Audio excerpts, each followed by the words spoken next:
Again, avocados. Think how thick their skin is. Right. Yeah. Plus, they're grown on ranches like apple orchards. Mm-hmm. There's avocado ranches. Yeah, because they're trees. I don't know if anybody knows that, but avocados grow on trees, which and is cool. So they do not use pesticides on those ranches. Cabbage, onions, frozen sweet peas. Why frozen? I don't know. Maybe because they're not focused on keeping the crops that are frozen as pretty on the outside as the ones that they pick for. Possible. Maybe. Possible. Asparagus, eggplant, honeydew, kiwi, cantaloupe, cauliflower, and grapefruit. Some sweet corn and papaya sold in the United States are GMOs, so choose organic to avoid GMOs if you want to. Is that true? I don't think that's the same thing. GMO is not a pesticide. No. I'm talking about organic.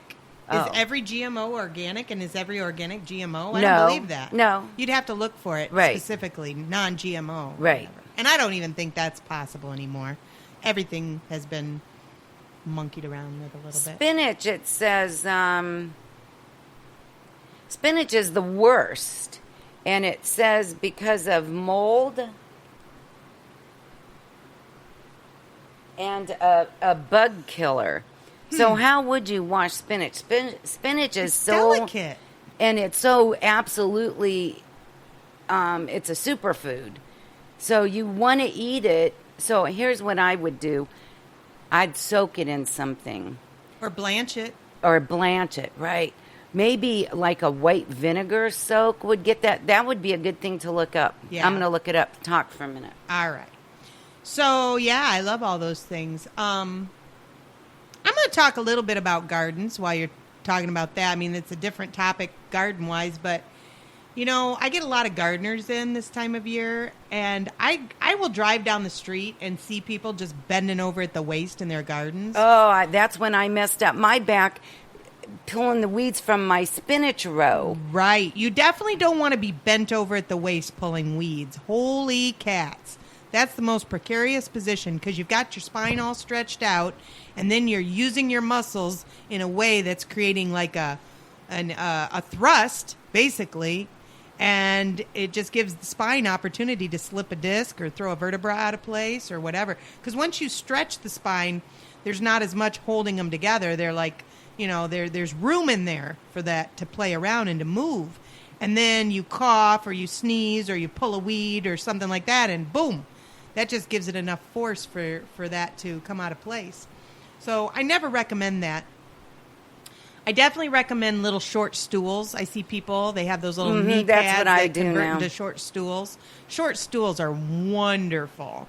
That is the way to go. You really don't want to be on your knees. You really don't want to be, you know, leaning over on one hip with your legs all to the other side, and then vice versa. And I get people in there, they're like, oh, yeah, I do it that way, but I do it the other side, too, you know, to counteract it, to even them out. I'm like, so they can both hurt? Yeah.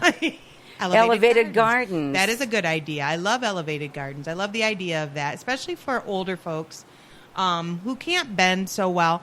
And then I had this lady come in, and her liver and her kidneys were both on fire, and I was like, have you been in any toxins lately? She's like, no, I haven't been into anything like that, no chemicals or anything. I said, well, have you been gardening? She's like, yeah, I garden. And I'm like, well, is there pesticides? Or she's like, no, I don't use pesticides. Garden? She was using fertilizer in her soil with no gloves. Oh, so and she's like, I didn't think of it. I just our skin is our biggest organ. Yeah, I just dig through the dirt with my hands. I love the feel of the dirt on my hands. And I'm like, that is so... It's like Russian roulette. There are so many things in the soil. Not only the bugs, the critters, the parasites, the bacteria, everything else. But then you got the fertilizers, you got the pesticides from who knows how far back. You know, unless you had that soil carted in from somewhere that's certified organic. I mean, you don't know. What's in there. And here you're digging around with your bare hands, and that just goes right through the pores, Just Poop. goes right into you. It could be Poop. cow Is that what you said? poop. Poop? Yeah. It could be anything. Right. It could be anything. And, my biggest thing was, her organs were upset because they were trying to detoxify this chemical. I'm thinking it was the fertilizer. Yeah. Had to have been. So Wow, that's scary, isn't it? Yeah, and I'm like, so why you don't do you use have to be gloves? careful. Just use Think, gloves. yeah. I know? can understand that she liked the feel of the dirt in her hands, but yeah. But use unless gloves. it's potting soil and you know that it's good and organic, I mean, you don't want to be digging around in that with your bare hands. Right. We usually get a truckload. Mm-hmm. Like maybe every other year or so. Right. And So you have we fresh don't know soil. what's in that dirt. Right. But you wear gloves. Right. So. Once in a while. Very rarely do I not. Okay. But I don't always wear shoes because I love the feel of the dirt. And on honestly, my- it's the same thing. It is. It really is. So now I better people start ask wearing me all the time, shoes. where do we get parasites from? How is it I have parasites? Well, number one, you're an animal. And No, all you animals, no, you are. And all animals have parasites. It is the nature of being. They're symbiotic in nature generally, but sometimes they are detrimental to us.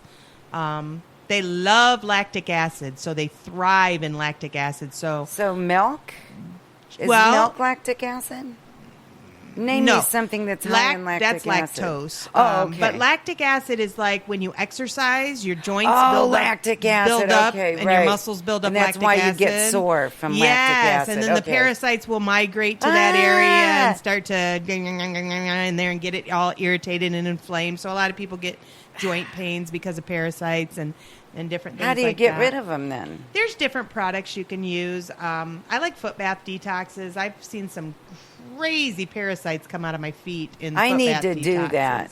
And people are like, oh, is that real? Does Where that do really you happen? go do that? By golly, I saw it with my own eyes. I don't know that I want to Parasites. see it, but I had a need hole to have it done. in my foot after a parasite came out because your pore opens and lets the parasite come out, and then it's Right. supposed to close. Well, I had a pore that never closed. It was probably about that big, the size of like the top of a pin, like a stick pin with a head on it, about that Right. size, and it just stayed like that. Never bled or anything. It just stayed open like that for many, many months. And I was Huh. like, ooh, there's the hole where my parasite came out. That one was a big, long, webby parasite. It was really weird. I don't How even know what often kind should it you was. have that done? I mean, we're constantly taking in things. You walk around barefoot, you're going to get parasites. They go through your I skin. better have it done. Yeah, that's what I'm saying. Like, that's where we get them from. Walking around barefoot in the soil and all that, they'll get up in through your pores and they'll go into you. But also undercooked foods and meats and things like that, you can get parasites. So how do you find a foot person, or can you do it yourself, or should you go somewhere? Well, you have to have a machine to do it. Oh, So, okay. but you can buy them online. Does Foot- Zalika, Ionic does Zalika do that? I think she may. Ionic foot bath detox is what they're called. And there's different people around. Sometimes it's a salon that does it. Sometimes it's a healthcare practitioner. Sometimes it's a massage therapist. I used to have a lady who did it who would come into my office and do it once a week for people. But it's a way to detoxify and cleanse your system, but it will draw parasites out as well. But there are products, too, like Paranix, and they have Junior Paranix, and those things are very good. Are they over the counter? Yeah, you can order Huh. them, and they will kill the parasites, and then sometimes you can see them come out, like in your stools. Sometimes you can't. It just depends. Some of them are just tiny, tiny. Some of them in the foot bath detox have looked like little uncooked bits of rice. They look like they're just little tiny critters. And they die once they hit the water because the water is electrical charged. So That's we why you should have to go have a have that machine 'cause done it's electrically together charged. sometime. Okay, we could do that. All right. And then we'll take pictures of each other's sludge. And then maybe I'll be able to look at the picture, but I don't know that if I'll be able to look at it live if there's gross stuff in there. No, it's pretty cool. It You is? will. You think I'll be all right? Oh, yeah. All You'll right, be all then. right. You'll be like, wow, that's weird. And usually the parasites don't come out the first couple times you do it anyway. It usually takes maybe 3 or 4 foot baths before you start to see parasites coming out. But yeah, it's a good way to get rid of them. I mean, I'd rather have them out than in. Yes, for sure. But, I realize that you're always going to have parasites to a certain extent. But some of them can be very detrimental. Like, for instance, some types of diabetes have been linked to pancreatic flukes that have taken over the pancreas. And there is a place, I want to say, over by Holland, Michigan, on that side of Michigan that specializes in parasite cleansing and for diabetics. And they have actually reversed diabetes in certain people by getting rid of the pancreatic flukes, and then the pancreas can heal and actually start to function Flukes again. are like suckers, like yeah, they're nasty. Yeah. You don't even want to like Google them because the image will freak you out. Ooh, I don't want to. Yeah. Okay. But it does have a detrimental effect. That's And once you clear interesting. those out, that pancreas can actually heal, and then diabetes can be reversed only if it's that particular type of diabetes. Right. You know.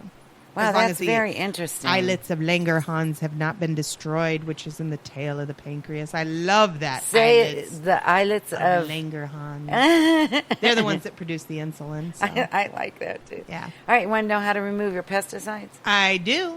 Fill a large bowl with 4 parts water to 1 part plain white vinegar. Ooh, you were right.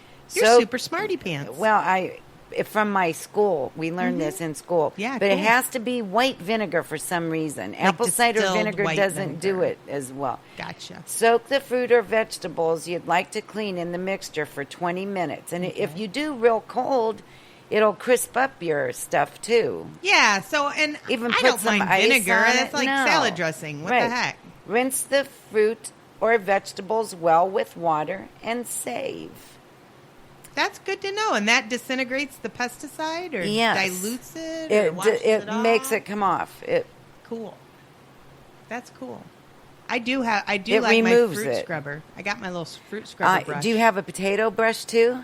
I use the same one. Yep, and that's really good because a lot of times the contaminants are in the dirt, like mushrooms. Yeah, and they're just stuck all over, Yeah. like in the pores of it. You got to like, Yeah. you got to get in there like you do your teeth. You got to get in there, you know? Right. And green onions are one that people get in. Boy, I used to just can't- pull those out of the ground and eat they're 'em. so good. But it's I okay did. if you're doing it in your own garden. But when they're mass produced and they use certain fertilizers in them, and people were getting E. coli. I remember. Really? I think it was in There's Ohio. been outbreaks of E. coli. in Yep, just and it about was from every a vegetable restaurant, or green fruit. onion, right. So, and there's all those layers of green onions too. And it's not pesticides, it's dirt. So you have to kind of be careful. Yeah, just wash it. I mean, Yeah. it doesn't hurt to wash it. No. How much time does it really take to wash it before you eat it? Right. You know, and I'd always tell my boys, that fruit's not washed. Yes. Like I'd set it out on the table. I'd say, that fruit's not washed. And I'd leave the stickers on too. Right, that's what I do. If it's And not then- washed, the stickers are on. Yeah, and so then they'd know, oh, mom's left the stickers on. She didn't wash it. I got to wash it before I eat it. Right. So they that's just like from the get-go. Like that's an automatic for them. Right. They're not going And to that's ever good. That's forget the way, to wash their so fruit. parents, remember that. That's a really good thing to know. And Yeah. a good way to identify if it's been washed or not. Yeah, exactly. Yeah, so that was a good topic. I Thank love you. that. Well, thank you. Yeah, that's so super many good to things are know. ripe right now, and it's so fun to have such a vast variety of fresh fruits and vegetables. Yes, but you do have to be careful because you can't just eat a crap ton of potassium-enriched foods and not expect to have muscle spasms, cramps, and Charlie horses from too much potassium. People always know about not enough potassium, but too much potassium And- can also cause. And almost Terrible. everything in your garden Cramps. has potassium. Yes. And so space it out. Can, freeze, give away. Don't eat 14 tomatoes, 12 cucumbers, and 6 bell peppers in one day. Damn. Don't do it, Deb. And don't do it. So the next time I make a cucumber, tomato, avocado, pepper salad, over. and I'll call it the potassium bowl. Yes, and invite me over and Okay. share your potassium-enriched foods with me because I love them. They are so delicious. My sister hates fruit. Is that right? I don't even know what that is. Like, that is foreign to me. I feel like she is part alien. Who hates fruit? That's A lot of people interesting. hate fruit. But my sister is animate. She hates fruit. And some people have weird allergies. Like, I remember when Mike was little, we love watermelon and cantaloupe. Mm-hmm. And his lips would puff up. Really? Uh-huh. Now that's interesting. Yeah, isn't so it? now he doesn't eat